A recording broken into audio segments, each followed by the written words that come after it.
आज के इस वीडियो में हम बात करने वाले हैं ड्रॉप ईयर के बारे में। ड्रॉप ईयर क्या होता है आप सभी लोग जानते हैं, जो लोग नहीं जानते हैं वो समझ लीजिए।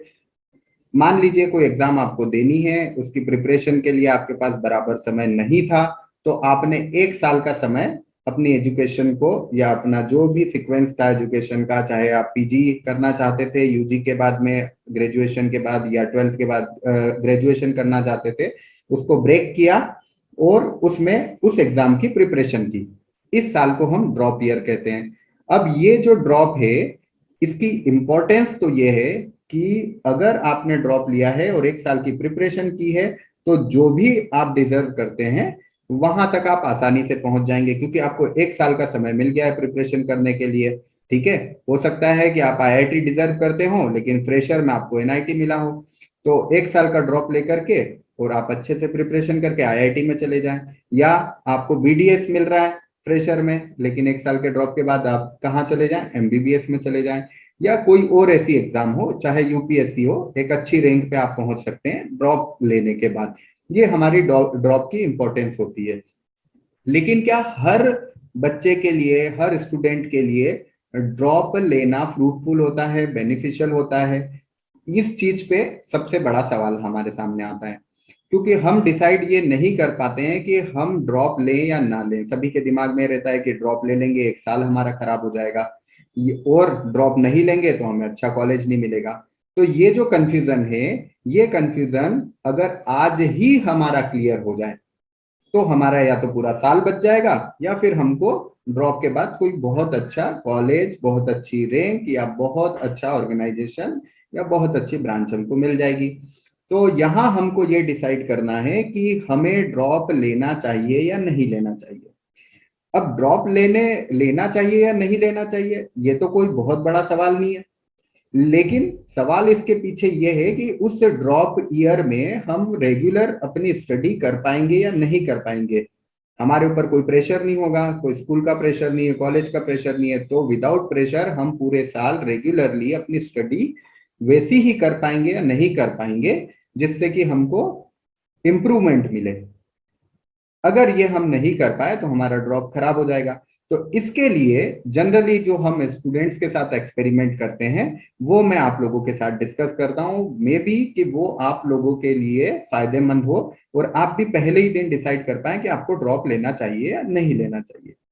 क्या है वो एक्सपेरिमेंट, क्या है वो ट्रिक? हम जनरली क्या करते हैं, हमारे जो स्टूडेंट्स होते हैं उनको हम 3 दिन का टाइम देते हैं। कौन से 3 दिन? आप कल से ही वो 3 दिन काउंट कर लीजिए। उन 3 दिनों में आपको क्या करना है, आपने मान लीजिए मंडे लिया, मंडे के दिन सुबह में आपको 5 बजे उठना है। 5 बजे से 8 बजे तक आपको क्या करना है, आपने जो भी असाइनमेंट आपके दिमाग में है, जो भी असाइनमेंट आपने लिया है, चाहे फॉर्मूला शीट हो, चाहे थेरिटिकल हो, चाहे क्वेश्चन आंसर हो, चाहे न्यूमेरिकल्स हो, चाहे मैथमेटिक्स हो, जो भी आपने डिसाइड किया है वो 5 बजे से 8 बजे तक आपको कंटिन्यू करना है। यही सेम आपको ट्यूसडे को भी करना है, यही सेम आपको वेडनेसडे को भी फॉलो करना है। अगर मान लीजिए आपने कंटिन्यूअस 3 डेज ये फॉलो कर लिया, क्या 5 बजे से 8 बजे तक का जो शेड्यूल था आपका, वो आपने कंटिन्यूअस 3 दिन फॉलो कर लिया, तो आप समझ लीजिए कि आप पूरे साल, पूरे ड्रॉप ईयर में आपने जो भी प्लानिंग की है, जो भी आपने शेड्यूल बनाया है, उसको फॉलो कर पाएंगे। और अगर ये बीच में किसी भी दिन ब्रेक हो जाता है, चाहे मंडे को ब्रेक हो जाए, चाहे ट्यूसडे को हो जाए, चाहे वेडनेसडे को हो जाए, या फिर आप 5 के बजाय 5:15 बजे उठे हैं, या आप 8 बजे के बजाय 7:30 बजे ही छोड़ करके चले गए हैं, या बीच में कोई भी ऐसा कारण रहा जिसकी वजह से ये आपका शेड्यूल ब्रेक हो गया है, तो फिर आप समझ लीजिए कि ड्रॉप लेना आपके लिए 100% फ्रूटफुल नहीं रहेगा। यहाँ पॉसिबिलिटी पूरी पूरी ये बनती है कि आप अपनी स्टडी या अपना शेड्यूल रेगुलर नहीं रख पाएंगे पूरे एक साल तक, क्योंकि इससे ये बात पता चलती है कि आपकी विल पावर स्ट्रांग नहीं है। आपकी विल पावर अगर स्ट्रांग होगी तो आप ये शेड्यूल 3 दिन तक कंटिन्यूअस फॉलो कर पाएंगे। अगर ऐसा आप नहीं कर पाए तो आप समझ लीजिए कि आपको ड्रॉप नहीं लेना है।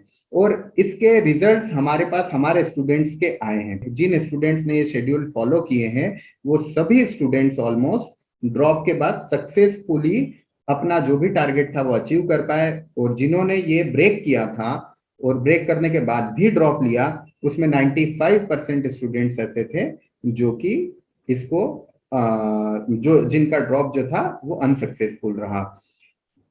इसके अलावा भी अगर आप लोगों के पास में, आप लोगों ने ड्रॉप लिया है या नहीं लिया है, प्लानिंग कर रहे हैं, या ड्रॉप का आपको एक्सपीरियंस है, सक्सेसफुल ड्रॉप का है, अनसक्सेसफुल ड्रॉप का है, और आपको लगता है कि वो एक्सपीरियंस आपको शेयर करना चाहिए, किसी और स्टूडेंट के वो काम आ सकता है या हमारे काम आ सकता है, तो आप जरूर कमेंट बॉक्स में हमको कमेंट करके बताइए। इसके अलावा भी अगर कोई ऐसी ट्रिक है, ऐसा कोई पॉइंट है जो हम इसमें ऐड कर सकते हैं और जो स्टूडेंट्स के काम आ सकता है, तो हम जरूर और जरूर उसको आगे स्टूडेंट्स तक पहुंचाएंगे।